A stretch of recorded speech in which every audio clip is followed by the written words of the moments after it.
সবাইকে আমন্ত্রণ জানাচ্ছি এনটিভির নিয়মিত আয়োজন মার্কেট ওয়াচে। আপনাদের সাথে আছি আমি হাসিফ হাসান।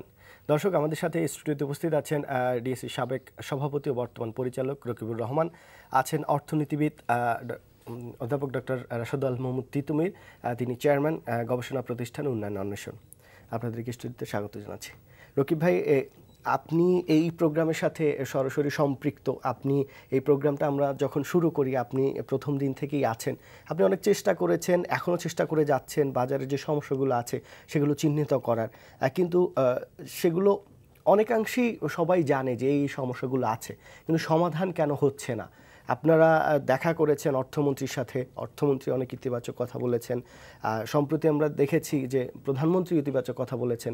কেন্দ্রীয় ব্যাংকে পরিবর্তন এসেছে, যেটি বলা হয়েছিল যে কেন্দ্রীয় ব্যাংক একটি সমস্যা। তারপরও বাজারের মানে এখন যে অবস্থা সেটি বলা হচ্ছে যে 2010-এর পরে এখন সবচেয়ে খারাপ অবস্থা, কারণ প্রতিনিয়তই বাজার পড়ছে। মানে আগে কালকের যে প্রাইস আজকে তার চেয়ে 10 পয়সা কমে গেলেও পরের দিন আরও 10 পয়সা কমছে। না, এটা হাসিব অ্যাকচুয়ালি আপনি ঠিকই বলেছেন। অ্যাকচুয়ালি আমরা মূলত চেষ্টা করে যাচ্ছি কীভাবে বাজারকে একটি স্থিতিশীল এবং গতিশীল করা যায়। শুধু it is not should be stable, it should be, এটা গতিশীল, এটা বাজারটা যেন গতিশীল হয়। সেই হিসাবে আমরা কিছু প্রস্তাবনা আমরা মন্ত্রণালয়ে, আমরা বাংলাদেশ ব্যাংকে আমরা দিয়েছি এবং এটার জন্য আমরা মুভ করছি। যেমন আমরা, আপনি জানেন যে ইনস্টিটিউশনগুলি, আর্থিক প্রতিষ্ঠানের যে এক্সপোজার লিমিট আপনার, সেটা সময়সীমা আপনার জুলাই 21 তারিখে শেষ হয়ে যাবে। তো এটা মাননীয় অর্থমন্ত্রীর কাছে যখন আমরা এটা তুলে ধরেছিলাম এবং সবাই তুলে ধরেছিল, তখন মাননীয় বাণিজ্য মন্ত্রী এবং অর্থমন্ত্রী সাহেব বলেছিলেন যে এটাকে আরও 2 বছর বাড়িয়ে দেওয়ার জন্য। কেন বাড়িয়ে দেওয়া? যাতে ওদের হাতে যে অ্যাক্সেস শেয়ারটা আছে, যেহেতু মার্কেট এখন ডিপ্রেসড, এই মার্কেট ওই শেয়ারটুকু অ্যাবজর্ব করার ক্ষমতা নাই, তাদের মার্কেট আরও ক্ষতি হবে। বরং ওনারা যদি এই সময়ের মধ্যে বাধ্য হয়ে বিক্রি করে যদি সীমারেখার মধ্যে আসতে চান, তাহলে ওনারাও দাম ভালো পাবেন না, দ্বিতীয় মার্কেটও ক্ষতিগ্রস্ত হবে। সেই হিসেবে এটাকে আরও 2 বছর বাড়িয়ে দেওয়ার ঘোষণা দিয়েছিলেন মাননীয় অর্থমন্ত্রী, যে 2018 জুলাই পর্যন্ত আমি মনে করি এটা বাড়িয়ে দেওয়া। উনি যুক্তিও দিয়েছিলেন যে মার্কেটকে স্টেবিলাইজ করার জন্য এই কাজটুকু আমাদের করতে হবে। সেই হিসাবে আমরা মাননীয় অর্থমন্ত্রীর সাথে আমরা কথা বলেছি এবং পরবর্তী পর্যায়ে নতুন যে গভর্নর সাহেব আসছেন ওনার সাথে আমরা কথা বলেছি এবং ওনার সাথে আমরা দেখা করেছি।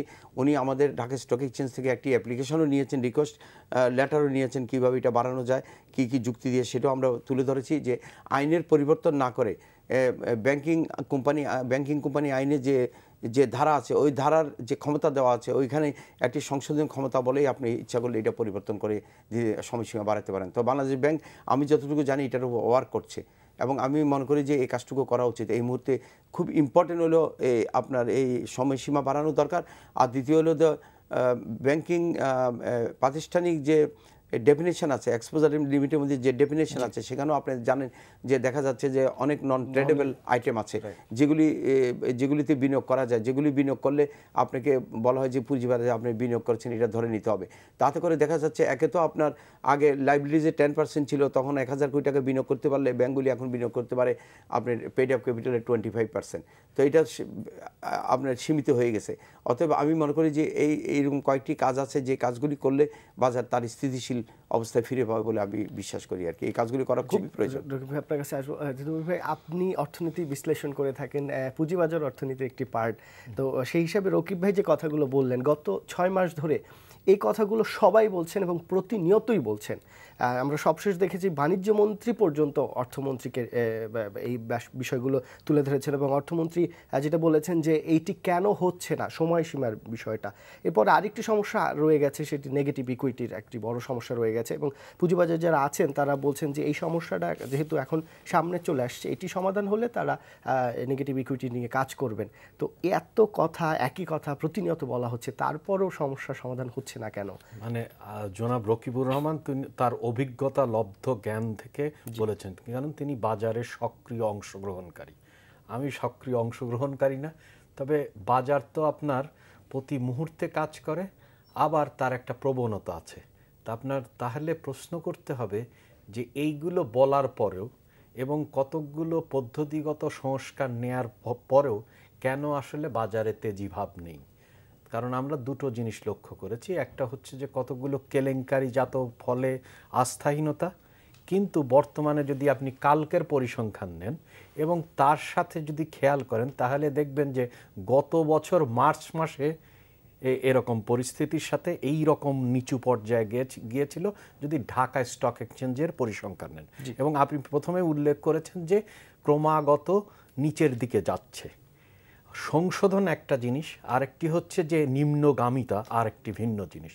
তো এগুলো ব্যাখ্যা করলে আমার কাছে যেটা মনে হয় তা হচ্ছে যে আমি অর্থশাস্ত্রের একজন ছাত্র হিসেবে আমার কাছে মনে হয় যে কোন কারণে এই ঘটনাটা ঘটছে সেই কারণের কাছে না যে উপসর্গ নিয়ে আপনার আলোচনা হচ্ছে, এবং উপসর্গগুলো এমন সেটি হচ্ছে যে খুব ক্ষুদ্র সময়ের জন্য অর্থাৎ শর্ট রানে কিভাবে লাভ তৈরি করা যায়। আমাদের বাজারের আসলে যে মৌলিক কাঠামোগত সমস্যা আছে সেগুলো নিয়ে আমি কোনো সংস্কার বা কর্মসূচি, সেটা তদারককারী প্রতিষ্ঠান হোক বা বাজারে যারা অংশগ্রহণকারী প্রতিষ্ঠান থেকে লক্ষ্য করি।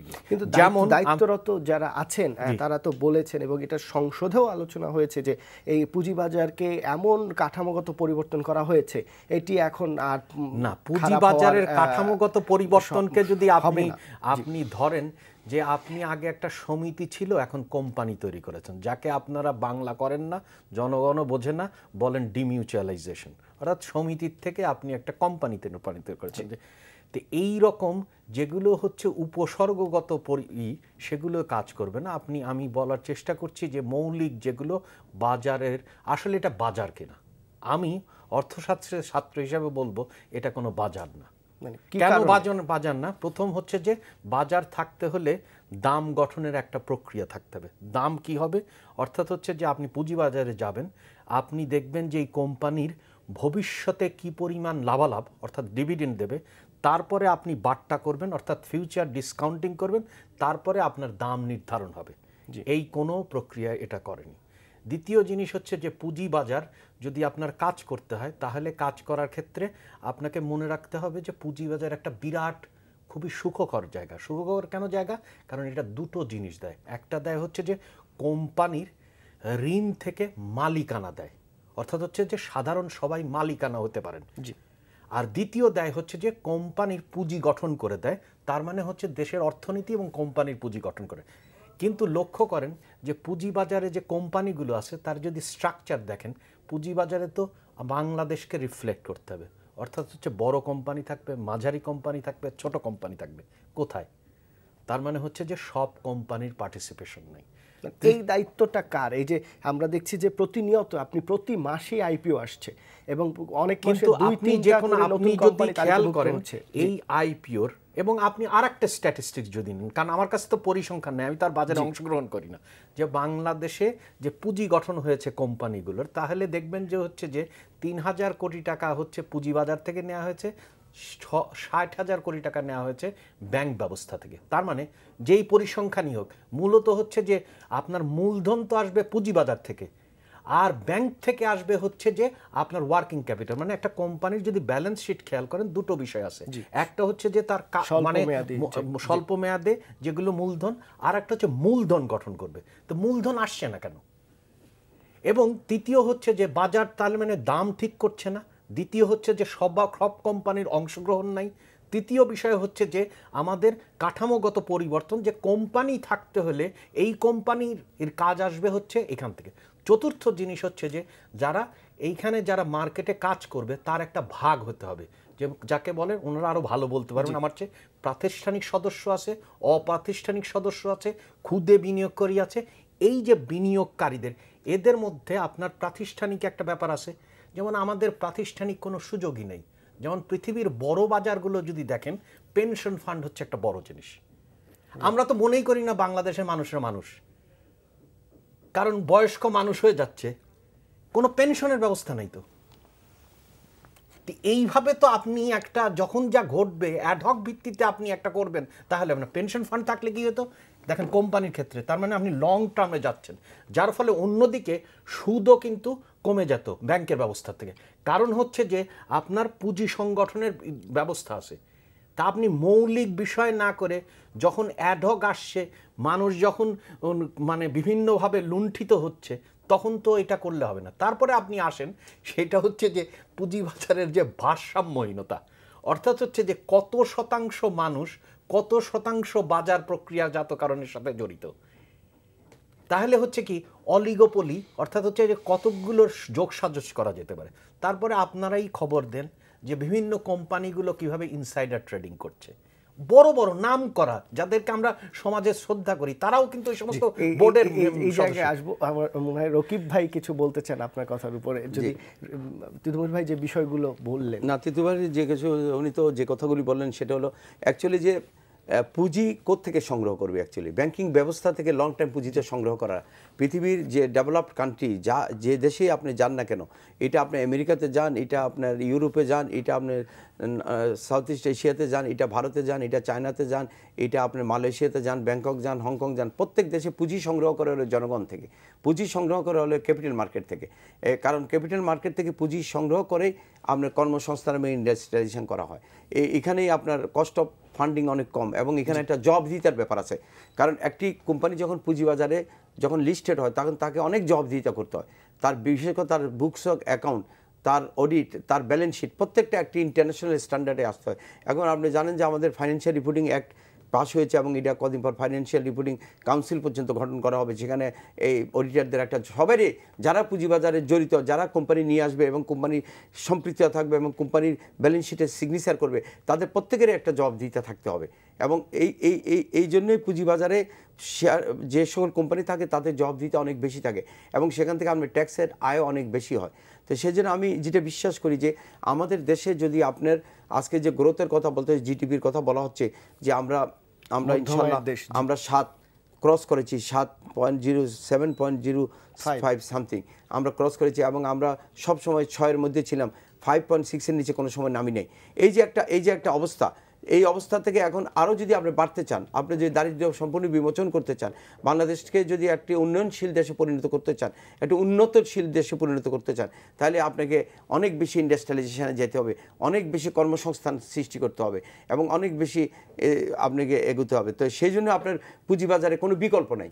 অ্যাকচুয়ালি যদি এটাকে কেউ অবহেলা করে থাকেন, এটা ঠিক আছে, এটাকে কিভাবে আপনি ঠিক করবেন, আপনি ডিম্যাচুরেশন। এখানে আমরা দেখে থাকি যে নীতি নির্ধারণী পর্যায়ে যাদের দায়িত্ব পরে মানি মার্কেট, ক্যাপিটাল মার্কেট ঠিক করার, তারা যদি এরকম কথা বলেন যে এটি নিয়ে মন্তব্য করতে চাই না, এখানে অনেক মানে ফাটকা বাজার, এইবার এইরকম মন্তব্য করেন, এবং এইটি মানে একটু অবহেলিত তাদের কথাই যদি চলে আসে, তাহলে এখানে যে আস্থাহীনতা এখন আছে, আরও আস্থাহীনতা কি বাড়ছে না? আর নীতি নির্ধারণী পর্যায় থেকে যখন এই ধরনের মন্তব্য করা হয়, সাধারণ মানুষ এটি ধরে নেয় যে এটির ব্যাপারে আপনি যখন একটা প্রতিষ্ঠান চালু করবেন, সেটা নিয়ম নীতির মাধ্যমে চলে, সেখানে সার্ভিলেন্স থাকে, সেখানে আপনার পৃথিবীর কোন দেশে, প্রত্যেকটা দেশেই তো একটা কমপ্লায়েন্সের মাধ্যমে পুঁজিবাজার পরিচালিত, এবং পুঁজিবাজার পরিচালনা করার জন্য বাংলাদেশ সিকিউরিটি এক্সচেঞ্জ কমিশন, পৃথিবীর সব দেশে, ইন্ডিয়াতে সেবি, এবং আমেরিকাতে প্রত্যেকটা জায়গাতে একটা স্ট্রং বডি আছে, এবং সেখানে সার্ভিলেন্স করে থাকে। অপরাধ যে হবে না, কিন্তু অপরাধকে নিয়ন্ত্রিত করতে হবে। আপনি যদি কোনো আইনের বক্তায় ঘটেন, আপনি যদি আইনের বাইরে কোনো কিছু করে থাকেন, সেটার জন্য আপনাকে জবাবদিহিতার মধ্যে আসতে হবে। সেই জন্য ইচ্ছা করলে আপনি এটাকে এই জায়গায় ভাবি তিতুমির ভাইয়ের কাছে এই প্রসঙ্গে একটু কথা যদি জানতে চাই, যে 4,000 কোটি টাকা কোনো এক ব্যাংক থেকে লুট হয়ে যায়, এবং 4,000 কোটি টাকা বড় একটি অ্যামাউন্ট না, কিন্তু কেউ যদি শেয়ার বাজারে বেশি লেনদেন করেন কিংবা কোনো শেয়ার বেশি পরিমাণে কিনেন, তার বিরুদ্ধে আইন মানে জরিমানার ব্যাপার আসে, এবং তাকে শাস্তি দেওয়ার ব্যাপার আসে, এবং সেটা দিতেই হবে, করতেই হবে, কারণ তিনি অপরাধী। তো 4,000 কোটি টাকা একটি ব্যাংক থেকে লুট, সেটি বড় অ্যামাউন্ট না। তো এই ধরনের বিষয়গুলো কি একটি আরেকটির সাথে সম্পর্কিত, বা বিষয়গুলো কি মেসেজ যায় সাধারণ? আসলে আপনাকে খেয়াল রাখতে হবে 3টা বিষয় আপনার প্রশ্নের উত্তর মধ্যে। প্রথম হচ্ছে যে আমরা যারা নীতি নির্ধারণ করছেন, তারা কি অতীতের লোক না বর্তমান এবং ভবিষ্যতের লোক? আমি যতজন নীতি নির্ধারণী প্রতিষ্ঠানের যে সমস্ত বক্তৃতা বা যেগুলো ডকুমেন্ট আমরা দেখি, তার মধ্যে দেখি না যে পুঁজিবাজারকে জনগণের বাজারে পরিণত করা, অর্থাৎ হচ্ছে জনগণকে মালিকানা দেওয়া, যার মাধ্যমে আসলে জন উন্নয়ন ঘটবে। কারণ কোম্পানি বড় হলে কাজ তৈরি হবে, কাজ তৈরি হলে সে কর্মসংস্থানে যাবে, কর্মসংস্থান থেকে সে আবার আয় করবে, আয় করার পরে সে ব্যয় করবে, সে এই যে আপনার ভার্চুয়াস সাইকেল, এইটার থেকে চিন্তা ভাবনা আপনার কোথাও দেখিনি। কীরকমভাবে দেখিনি? আপনি 3টা ডকুমেন্টগুলো দেখতে পারেন। একটা ডকুমেন্ট হচ্ছে যে পরিকল্পনা কমিশনের যে পরিকল্পনা দলিলগুলো হয়, দ্বিতীয় হচ্ছে যে বাজেটের যে বক্তৃতাগুলো হয়, তৃতীয় হচ্ছে যে যারা এখানকার তদারককারী প্রতিষ্ঠান আছে তাদের চিন্তা চেতনার বিষয়ে যে প্রতিফলন। এই 3টা জায়গায় কোথাও আপনি লক্ষ্য করবেন না যে জনগণকে কিভাবে মালিকানা দেওয়া যাবে, ইকুইটি ওনারশিপ, কিন্তু নট ডেট ইনস্ট্রুমেন্ট। এই চিন্তার প্রতিফলন দেখিনি। দ্বিতীয় প্রতিফলন দেখিনি হচ্ছে সেটি হচ্ছে যে আপনার এই যে আপনি এই প্রক্রিয়ায় অংশগ্রহণ করবেন, সেই প্রক্রিয়া, এটা তো একটা পাবলিক গুড, কারণ হচ্ছে যে আপনার উন্নতি হবে। তাহলে কিভাবে আপনি অংশগ্রহণ করবেন?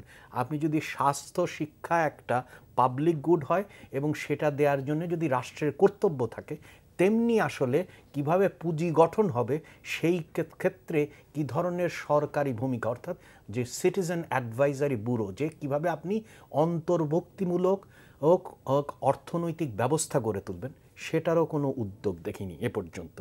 তৃতীয় যে বিষয়টি, সেটি হচ্ছে যে একটি হচ্ছে যে একটা বাজার কাজ করবে, আর একটা হচ্ছে যে বাজারে তদারকি করা হবে যাতে কোনোভাবে ওই বাজার ব্যবস্থায় কোনো রকম আপনার এমন কোনো পরিস্থিতি তৈরি না হয়, অনিয়ম বা বেআইনি কাজ। তো সেইটা করার জন্যে যে রেগুলেটরি রেজিম দরকার, সেই রেগুলেটরি রেজিমের 3টা জিনিস থাকা দরকার হয়। প্রিন্সিপল, যে প্রিন্সিপল হচ্ছে যে জনগণের অর্থর অংশগ্রহণের মাধ্যমে, পুঁজি গঠনের মাধ্যমে দেশীয় উন্নয়ন। এইখানে যে 3টা বিষয় হলো, তাহলে সেই অনুযায়ী আপনাকে অ্যাকশনগুলো বানাতে হবে। আপনি অ্যাকশন বানাচ্ছেন কি, আপনার কোথাও প্রবলেম হচ্ছে, সাথে সাথে কি করবেন?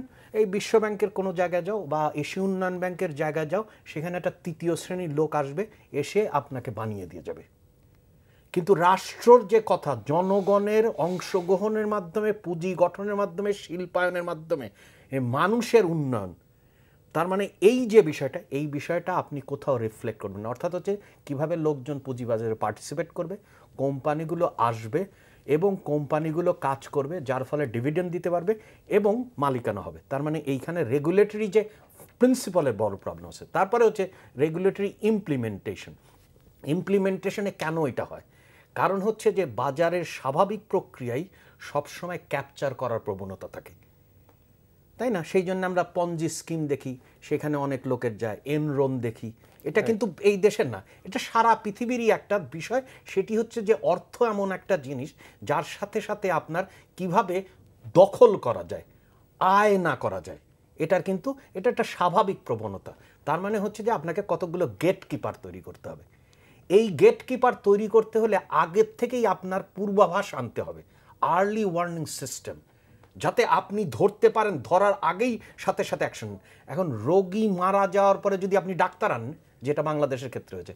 তৃতীয় যে বিষয়টি হচ্ছে যে আমি যেটা বলেছি, সেটি হচ্ছে যে সব কোম্পানির অংশগ্রহণ, সব আকারের কোম্পানির অংশগ্রহণ। কিন্তু আমরা যেটা দেখছি সেটা হচ্ছে যে আপনার এখানে পুঁজিবাজারে আমরা একটা বিচারহীনতার সংস্কৃতি লক্ষ্য করেছি, এবং সেটি কিন্তু এটার সবচেয়ে বড় জিনিস হচ্ছে পুঁজিবাজারে এক ধরনের মনস্তাত্ত্বিক ব্যাপার আছে। এখানে আসবো, আমি এই প্রশ্নটা করে বিরতিতে যাব যে এই বিচারহীনতার ব্যাপারটি আপনি বললেন, একটি সবাই বলে থাকেন, বা পুঁজিবাজারের সাথে সরাসরি যারা সম্পৃক্ত না তারা বেশি হয়তো বলে থাকেন যে মানে এইখানে পুঁজিবাজার থেকে হাজার হাজার কোটি টাকা অনিয়ম করে, ইনসাইডার ট্রেডিং করে নিয়ে যায় কোম্পানিগুলো। আমরা কোম্পানিগুলোর ব্যাপারে ব্যবস্থা দেখি না। আপনি গত 5 বছরে তালিকাভুক্ত হয়েছে কতটা কোম্পানি, তারা যে আয়গুলো দেখিয়েছে, যে প্রফিট দেখিয়েছে, সেই তালিকাভুক্ত হওয়ার পর থেকে একদম উল্টো চেহারা। এই কেন এরকম হলো? অডিটর কারা? এই ব্যাপারে কিন্তু আমরা দেখি না, কিন্তু দেখি একটা দুর্দান্ত কথা বলেছে। হ্যাঁ, আমরা দুটো জিনিস আলোচনা করেছি। একটি হচ্ছে কাঠামোগত বিষয়, অর্থাৎ জনগণকে কিভাবে অংশগ্রহণ করা যায় এবং সেখান মাধ্যমে আমরা কিভাবে পুঁজি গঠন করতে পারি এবং লভ্যাংশের ভাগ জনগণের কাছে দিতে পারি, কারণ তাতে করে সঞ্চয় উৎসারিত হবে। কারণ আমাদের সঞ্চয় মোট দেশজ উৎপাদনের তুলনায় খুব একটা বেশি না। আর এখন মানুষের হাতে প্রচুর অর্থ পড়ে আছে। না, সেটা আরেকটা জিনিস।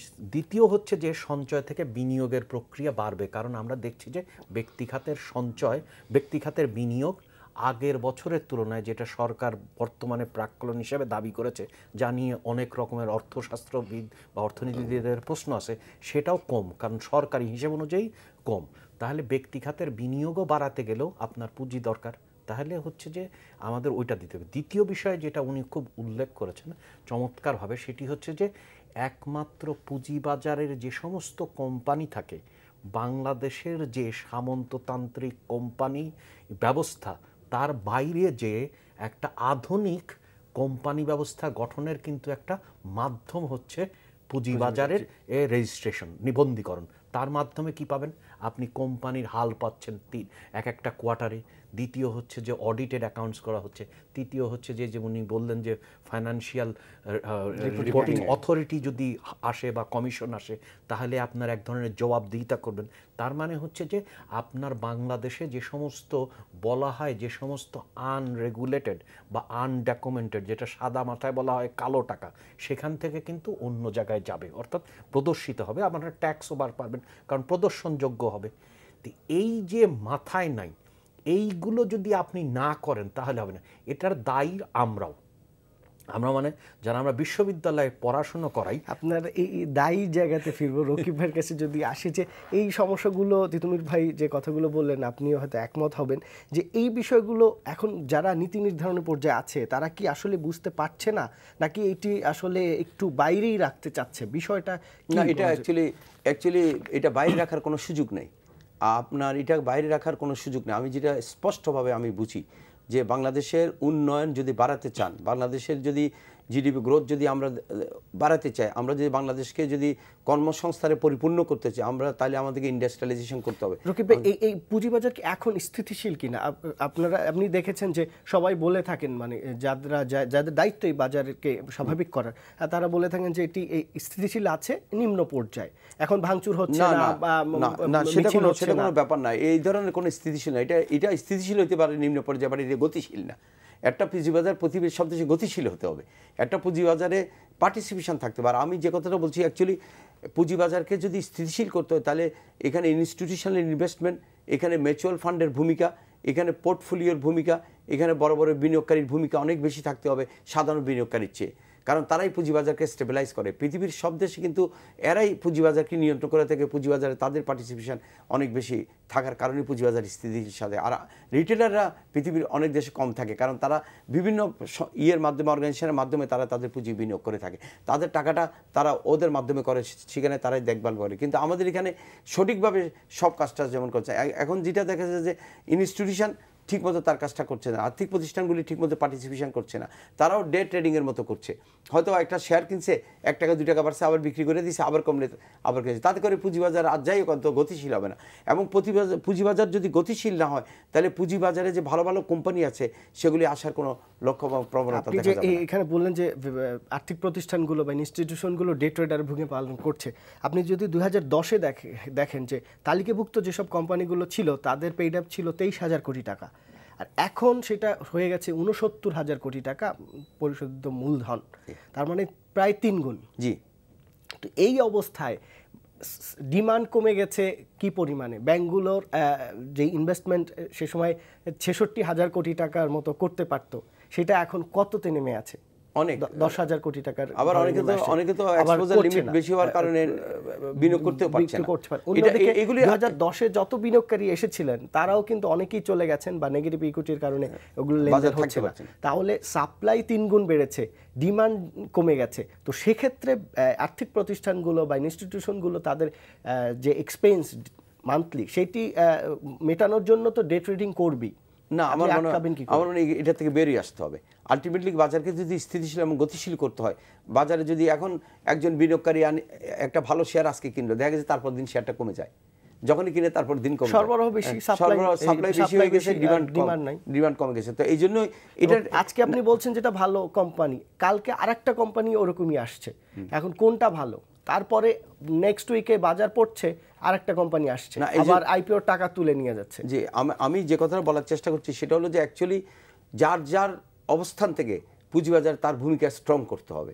বিশেষ করে বাংলাদেশ ব্যাংক, আমি যেটা দৃঢ়ভাবে বিশ্বাস করি, বাংলাদেশ ব্যাংকের যে মনিটারি পলিসি, সেখানে মানি মার্কেটকে যেরকম গুরুত্ব দেওয়া হবে, ক্যাপিটাল মার্কেটকেও তেমন গুরুত্ব দিতে হবে। Capital market is a part of economy, এটাকে অবহেলা করলে চলবে না। এটা যে যেভাবে বলুক না কেন, এটাকে আপনি যে যেভাবে রং চং দিয়ে এটাকে বলেন বা এটার সমালোচনা করেন বা এটা ক্রিটিসিজম করেন, কিন্তু আমার মনে হয় এটাকে স্টেবিলাইজ করে এটা থাকতে হবে। এটা না থাকলে, এটা আছে পৃথিবীর সব দেশে আছে, এটা এমন কোনো দেশ নাই যে দেশে পুঁজিবাজার নেই। প্যালেস্টাইনের মধ্যে একটা ছোট দেশে একটা পুঁজিবাজার আছে, আরবের প্রত্যেকটা দেশে পুঁজিবাজার আছে, আপনার এমন কোনো দেশ নাই। তো এটা কেন? বরং এই দেখা গেছে এই পুঁজিবাজারের মাধ্যমে সঞ্চয়ের একটি অংশ, জনগণের সঞ্চয়ের একটা মানি সার্কুলেশন যখন বেড়ে যায়, অনেক বেশি বেড়ে যায়, তখন আপনার মানুষের সঞ্চয়ের একটি অংশ পুঁজিবাজারে আসলে, কারণ সরকার সব কিছু করবে এবং ব্যাংকিং ব্যবস্থা থেকে লং টার্মে টাকা নিয়ে আপনি ইন্ডাস্ট্রিয়ালাইজেশন করবেন, এটা ঠিক না। আসলে এটা দিয়ে আপনি আসলে কোনো লাভ করতে পারবেন না, কারণ অতিরিক্ত সুদ দিয়ে আপনার লাভ করা খুবই মুশকিল। তো আমি মনে করি ব্যাংকিং ব্যবস্থা হলো সাময়িক ওয়ার্কিং ক্যাপিটাল বা সাময়িক সলভ করার জন্য, প্রবলেম সলভ করার জন্য, কিন্তু এটা লং টার্মের জন্য, কারণ এটা জনগণের ডিপোজিট, সেই ডিপোজিটের অ্যাগনিস্টে আপনি লোন দিচ্ছেন। পুঁজিবাজার হলো লং টার্ম, যেখানে কষ্ট মানে অথবা পুঁজিবাজারকে গুরুত্ব দিতে হবে। পুঁজিবাজারকে গুরুত্ব দেওয়ার জন্য যে প্রস্তাবনাগুলি আছে, সেগুলি যারা সংশ্লিষ্ট তাদেরকে অবশ্যই বিবেচনা করতে হবে এবং এটাকে একটা পজিটিভ দিকে চিন্তা ভাবনা করতে হবে। আসবো ভাই, এই যে আমরা দেখি যে নিউ ইয়র্কের যদি অবস্থা দেখি বা আপনার সম্প্রতি চীনের যে ক্যাপিটাল মার্কেটের যে সমস্যা হলো, সেখানে দেখি ইন্ডিয়ার অবস্থা দেখি, যারা এখন উন্নত রাষ্ট্র পৃথিবীতে, তাদের কিন্তু ওই দেশের অর্থনীতির কি অবস্থা সেটি ক্যাপিটাল মার্কেটের দিকে সবার আগে তাকানো হয়। তো আমরা মধ্যমায়ের দেশে যাচ্ছি, বা অনেকেই বলে থাকেন যে আমরা অলরেডি চলে গিয়েছি। তাই যদি হয় তাহলে পুঁজিবাজারে এই অবস্থা রেখে আপনি মধ্যমায়ের দেশে যাবেন এবং সেটা কন্টিনিউ হবে যে মধ্যমায়ের দেশ থেকে আরো উন্নত দেশে পরিণত হবেন, পুঁজিবাজারকে এইভাবে রেখে কি সেটি সম্ভব? আসলে মানে সব বিরোধী বক্তব্য হয়ে যাচ্ছে না, সব বিরোধী না। আসলে কি সরকার চায় কিনা পুঁজিবাজার শক্তিশালী হোক? আমি যেটা প্রশ্নগুলো করেছি যে কাঠামোগত প্রশ্ন, যেমন দাম নির্ধারণের ক্ষেত্রে আপনি যদি সোজা উদাহরণ দেখেন, যে দেখবেন হচ্ছে যে কোনো যখন একটা প্রস্তাব কোম্পানি করে, সেখানে যে দাম নির্ধারণ করে, সব জায়গায় আমরা লক্ষ্য করছি সংবাদপত্রে বহু লেখা হচ্ছে যে অতি মূল্যায়ন ঘটছে, কিন্তু রেগুলেটরি অথরিটি সেটা অনুমোদন দান করছে। তার মানে প্রথমেই যিনি আসলে জমানতদার, অর্থাৎ যিনি মানে জিনিসকে রক্ষা করবেন, তিনি যদি ভক্ষক হয়ে যান বা কারোর পেটে চলে যান, তাহলে প্রশ্ন থেকে যায়। আমরা এর বহু উদাহরণ সংবাদপত্রে প্রতিনিয়ত আমরা দেখছি যে প্রতিবেদন প্রকাশিত হচ্ছে। দ্বিতীয় বিষয় হচ্ছে যে রেগুলেটরের ক্ষেত্রে আপনি যদি লক্ষ্য করেন, তাহলে দেখবেন হচ্ছে যে পুঁজিবাজারে যে বহুধামুখীকরণ, অর্থাৎ হচ্ছে যে বিভিন্ন কোম্পানির আনা, সেটা নাই। তৃতীয় বক্তব্য হচ্ছে যে পুঁজিবাজারের আকার বৃদ্ধি করা। আকারের ক্ষেত্রেও আপনি যেটা বললেন সেটা কিন্তু আবার ঠিক না। কেন ঠিক না? কারণ এই সময়ে আপনার মোট দেশজ উৎপাদন তথা জিডিপি যে পরিমাণে বেড়েছে, তার সাথে আপনার পরিসংখ্যানগতভাবে পুঁজিবাজারের আকার কি তত পরিমাণে বেড়েছে? তাহলে হবে না। এইখানে আমার যে প্রশ্নটা ছিল, যে পরিমাণে সরবরাহ বেড়েছে 3 গুণ, ডিমান্ড কিন্তু উল্টোভাবে কমেছে। না, করবেই তো। আপনি পরিষ্কার করেন, আমার প্রথম উদ্দেশ্য, আপনি যদি অতি মূল্যায়ন ঘটান, তাহলে আপনার কিছুক্ষণ আগে যে নেগেটিভ ইকুইটির কথা বললেন, সেটা হবে না। এটা তো খুবই সাধারণ পাটিগণিত। জি, তার মানে হচ্ছে যে রেগুলেটর পুরো মাত্রায় এক ধরনের ব্যর্থতার মধ্যে আছে। দ্বিতীয় বিষয় হচ্ছে যে আপনার পুঁজিবাজারকে যদি আপনার মূল অগ্রাধিকারমূলক বিষয়, যেটি উনি বলার চেষ্টা করলেন, উনি হয়তো মার্কেটে অংশগ্রহণকারী হিসাবে বললেন, কিন্তু আমরা যদি সার্বঙ্গীন প্রস্তাব, অর্থাৎ কম্প্রিহেন্সিভ ইকোনমিক ডেভেলপমেন্ট থেকে লক্ষ্য করি, তাহলে আমরা কিন্তু লক্ষ্য করব যে ক্যাপিটাল মার্কেটের একটা বিরাট রকমের ভূমিকা আছে। কিন্তু এই ভূমিকাটা কেন হয়নি, তাতে কিন্তু ওনাদেরও ব্যর্থতা আছে। কারণ ওনারা কখনো দেখাতে পারেন নাই এটা আসলে কোম্পানির বিষয় না, এটা আসলে সমস্ত জনসাধারণের বিষয়। অর্থাৎ জনসাধারণ যদি এই বাজারে সঞ্চয় নিয়ে আসে, তাহলে মানে এইটা, কারণ আমরা দেখি কি, আমরা তো পারসেপশনে জানি, হয়তো ওনাদের চেষ্টা ছিল, কিন্তু চেষ্টাতে এসে কতকগুলো ব্রোকারের হাউসের বা কতকগুলো কোম্পানির, কিন্তু এটা যে সর্বাঙ্গীন জনগণের বিষয় সেটা কিন্তু আমরা আনতে পারিনি। কিন্তু সম্প্রতি যে আপনি তাদের যে তৎপরতা, রকিব ভাইদের যে তৎপরতা, এবং সেটি আমরা যতদূর জানি রকিব ভাই এখানে আছেন, তারা বাণিজ্য মন্ত্রীর কাছে গিয়েছেন, পরিকল্পনা মন্ত্রীর কাছে গিয়েছেন, তারা কিন্তু কেন্দ্রীয় ব্যাংকে বারবার যাচ্ছেন। এইটা দুটো কারণে, একটা হচ্ছে যে রাজনৈতিক নেতৃত্ব দুটো কারণে কোনো বিষয়কে অগ্রাধিকার দেন। হয় হচ্ছে যে তাদের লাভালাভের বিষয় আছে, অথবা তাদের ভোটের বিষয় আছে।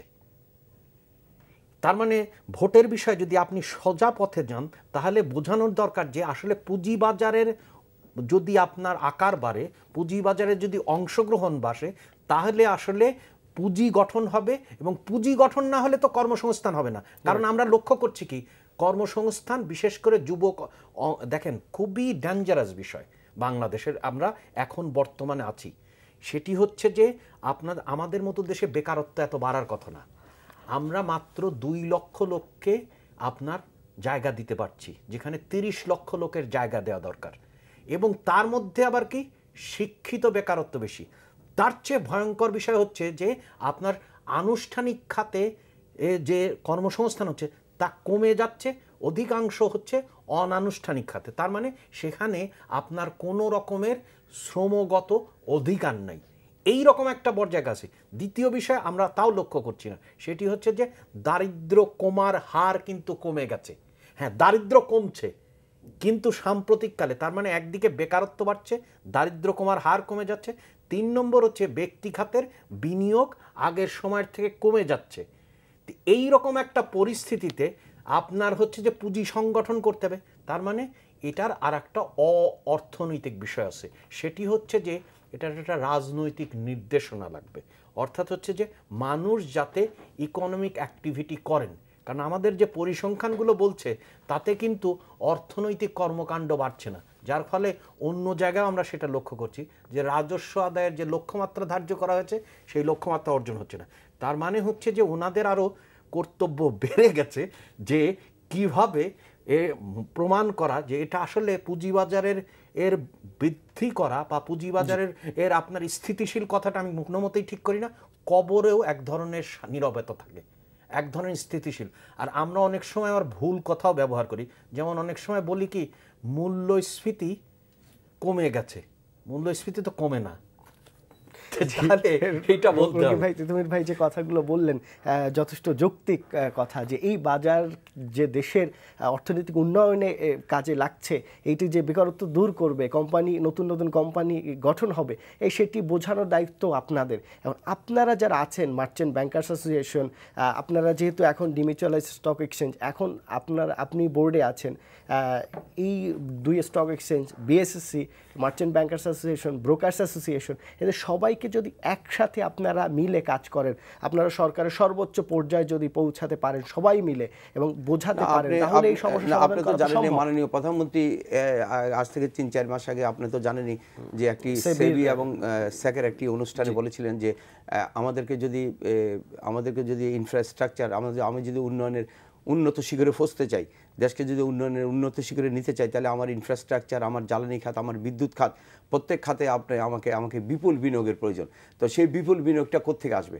সেই বিপুল বিনিয়োগটা আসতে পারে ক্যাপিটাল মার্কেটের মাধ্যমে। অর্থাৎ উনি একটি শক্তিশালী এবং জবাবদিহিমূলক ক্যাপিটাল মার্কেট উনি চেয়েছেন এবং বলেছেন, এবং সেটা উনি ওনার নীতি নির্ধারণ, ওনার সরকারের নীতি নির্ধারণ বলে দিয়েছেন, তিনি বলেছেন, তারপরেও সেটা কাজ হচ্ছে না। এটা হয়তো কথাগুলো তিতুমীর ভাই বললেন, তাহলে সমস্যাটা কি নিচের দিকে রয়ে গেছে? যে ভাই অবশ্যই তুলে ধরেছেন প্রত্যেকটা জিনিস। তবে আমি একমত যে আসলে এটা সংকট কেটে যাবে, ইনশাল্লাহ এটা কেটে যাবে। হয়তো অনেকে বুঝতে পারছেন না, অনেকে হয়তো 2010-এর ঘটনার পর হয়তো তারা বারবার ব্যাপারটাকে সহজভাবে নিতে পারছেন না, মনে করছে আরেকবার কোনোভাবে যদি বাবেল হয় তাহলে তারও ক্ষতিগ্রস্ত হবে, অর্থাৎ এই ধরনের কোনো ঘটনা ঘটতে পারে কিনা, এই জন্য তারা সহজভাবে পারতেছে না। এই তো এখন যেটা ভাই যে তিতু ভাই যে কথাটা বারবার বলার চেষ্টা করেছেন যে স্ট্রং মনিটরিং, গুড সার্ভিলেন্স এবং মনিটরিং, এবং আপনার এইগুলি সব কিছু মিলাইয়া, এবং ভালো গ্রোথ এবং সাস্টেনেবল গ্রোথ কোম্পানি এবং সরকারি কোম্পানি এবং যদি এখান থেকে যদি পুঁজি সংগ্রহ করে যদি জবাবদিহিতা এবং গুড অ্যাকাউন্টস এবং ইন্টারন্যাশনাল স্ট্যান্ডার্ড অ্যাকাউন্টসের মাধ্যমে পরিচালিত হয় এবং সেখানে যদি আর্থিক প্রতিষ্ঠান এবং মার্চেন্ট ব্যাংক, মিউচুয়াল ফান্ড এবং যারা পোর্টফোলিও করে, আমরা যারা রিটেলার, যারা সাধারণ বিনিয়োগকারী পোর্টফোলিওর মাধ্যমে তাদের ইনভেস্ট করবে, এই ধরনের একটা যখন আবহাওয়া সৃষ্টি হবে, এই ধরনের মাধ্যমে যখন হবে, তখন সেদিন বেশি দূরে নয়, আমি মনে করি বাংলাদেশের পুঁজিবাজার তার কাঙ্ক্ষিত লক্ষ্য হতে ফসবে এবং ইনশাল্লাহ ফসতে হবে। এবং এই ব্যাপারে আমার ভাই, আমরা শেষ পর্যায়ে যদি এই সমস্যাগুলো যেগুলো আপনি চিহ্নিত করলেন, রকিব ভাইরাও অনেকদিন ধরে বলছেন, এইটার সমাধানটা কি বর্তমান পরিস্থিতিতে? যে রাজনৈতিক অবস্থা, যে অবস্থা সরকার যেখানে দাঁড়িয়ে আছে, উন্নয়নের জন্য কাজ করছে, কিংবা রকিব ভাইরা যারা আছেন এই ক্যাপিটাল মার্কেটের সাথে সম্পৃক্ত, সবাই কিন্তু একটি কথাই বলছেন, এই বাজারকে ঠিক করতে হবে, কিন্তু কিভাবে করতে হবে সেই বিষয়টা হয়তো তারা বিভিন্নভাবে বিভিন্ন মতামত দিচ্ছেন, কিন্তু যাদের মূল দায়িত্ব তারা যদি এগিয়ে না আসেন তাহলে কি সমাধান এই মুহূর্তে? মানে আপনার তো হচ্ছে যে আমরা সমস্যাটা জানি যে এখানে বাজারের দাম নির্ধারণের সমস্যা, বাজারে বিভিন্ন ধরনের কোম্পানি নেই, বাজারে অতিমূল্যায়িত আছে এবং বাজারের রেগুলেটরি ফাংশন ঠিকমতো কাজ করছে না। তাহলে এইটা করার জন্য যেটা আপনার দরকার, 3 ধরনের অ্যাকশন দরকার। প্রথম অ্যাকশন হচ্ছে যে আমরা আসলে পুরো রেগুলেটরি ব্যবস্থাকে পুরো ঢেলে সাজাতে হবে, যার মাধ্যমে ওই 3টা পরিস্থিতি তৈরি হয়। দ্বিতীয় বিষয় হচ্ছে যে তখনই প্রতিষ্ঠানগুলো মানুষ বাজারে যাবে, যেটা আপনি বললেন চাহিদার সংকট, যখন আসলে অর্থনৈতিক কর্মকাণ্ড থাকবে, কিন্তু আমরা অর্থনৈতিক কর্মকাণ্ডের ক্রমশ ও নিম্নগামিতা লক্ষ্য করছি। তৃতীয় হচ্ছে যে এই দুটো কাজ করে তখনই যখন মানুষ নিজে আসলে আস্থার মধ্যে থাকে। এই আস্থার আবার একটা অংশ যেমন হচ্ছে যে মনস্তাত্ত্বিক, আর একটা হচ্ছে অর্থনৈতিক, অর্থাৎ হচ্ছে যে রাজনীতিকে সে কিভাবে দেখে। এখনও কিন্তু দোলাচালে আছে যে আসলেই কি বাংলাদেশে যে পরিস্থিতি যাচ্ছে সেই ধরনের কাঙ্ক্ষিত পরিস্থিতি। আজকে আমরা এই তো মুজিবনগর সরকার গেল, যে এর মূল লক্ষ্য নিয়ে বাংলাদেশ স্বাধীন হয়েছিল, যে মানুষের মানবিক মর্যাদা থাকবে, সাম্য থাকবে এবং সামাজিক সুবিচার থাকবে, সেই ধরনের রাজনীতি আছে কিনা, অর্থাৎ রাজনৈতিক সমঝোতা বিদ্যমান কিনা। যতক্ষণ পর্যন্ত ওই রাজনৈতিক সমঝোতা বিদ্যমান না হবে ততক্ষণ আস্থা হবে না, এবং ততক্ষণ পর্যন্ত জনগণের কল্যাণকারী সংস্কারপূর্ণ পুঁজিবাজার তৈরি হবে। যেটা বললেন হবে না, কিন্তু কি করলে কি হবে? আমি তো বললামই, যেগুলো আমি তো প্রত্যেকটা বললামই যে আপনার, কিন্তু এখন যে অবস্থাটা সৃষ্টি হয়েছে, রকিব ভাইদের মতো যারা আছেন তারা কি করুন? কারণ বাজারকে তো স্বাভাবিক করতে হবে। আপনার হচ্ছে যে 3টা বিষয় আপনি অতি মূল্যায়ন করছেন কেন? অতি মূল্যায়ন বন্ধ করেন। কে আটকাবে? সেটা সিকিউরিটি এক্সচেঞ্জ কমিশন আটকাবে। আমি তো একেবারে পুরো দেখিয়ে দিতে পারি। এক্সচেঞ্জ কমিশন তো বলছেন যে তারা যে কোম্পানিগুলো অনুমোদন দিচ্ছেন সেটি ঠিক আছে, বাজারে আপনি নিজেই তার আপনার রেকর্ড, তাহলে কি সাংবাদিকরা ভুল রিপোর্ট করছে? রকিব ভাই, একদম শেষ পর্যায়ে যদি বলেন, আপনি আশাবাদী মানুষ। আমি যেটা মনে করি যে বাংলাদেশ রেগুলেটরি বডি তার আইন কানুন অনেক লোকবল বেড়েছে, অনেক পরিবর্তন করেছে এবং আইপিওর ক্ষেত্রে অনেক সিদ্ধান্ত নিয়েছে যুগান্তকারী, এবং অনেক বিষয় তারা নতুন নতুনভাবে সিদ্ধান্ত নিয়েছে এবং এগুলি কার্যকরী করার ব্যবস্থা করেছে এবং স্ট্রং সার্ভিলেন্সও করতেছে। আমার কথা হলো যে সবাই সবার জায়গা থেকে, বিশেষ করে Bangladesh bank, ministry of finance, merchant bank institution, financial institution এবং সরকার এবং Bangladesh security exchange, stock exchange demonetization, সবাই মিলে যার যার অবস্থান থেকে তারা যদি তাদের কাজটা সঠিকভাবে করে, তাহলে আমার মনে হয় এখানে আর বেশি সমস্যা হবে না ইনশাল্লাহ। পুঁজিবাজার তার নিজস্ব কাঙ্ক্ষিত অবস্থায় পৌঁছতে পারে। রকিব ভাই আপনাকে ধন্যবাদ, তিতুমির ভাই আপনাকে অনেক ধন্যবাদ, ব্যস্ততার মধ্যে আমাদের সময় দিয়েছেন। দর্শক, আশা করছি বাজার ঠিক হবে, যেটি রকিব ভাই বললেন, তিতুমির ভাই যে কথাগুলো বললেন, যে সমস্যাগুলো, সেই সমস্যাগুলো সমাধান সরকার থেকে শুরু করে সমস্ত রেগুলেটরি অথরিটি মনোযোগ দিবেন, এই আশা রাখছি। আগামীকালকে দেখা হবে অন্য বিষয় নিয়ে, অন্য অতিথিদের সাথে। সে পর্যন্ত সবাই ভালো থাকুন। আল্লাহ হাফেজ।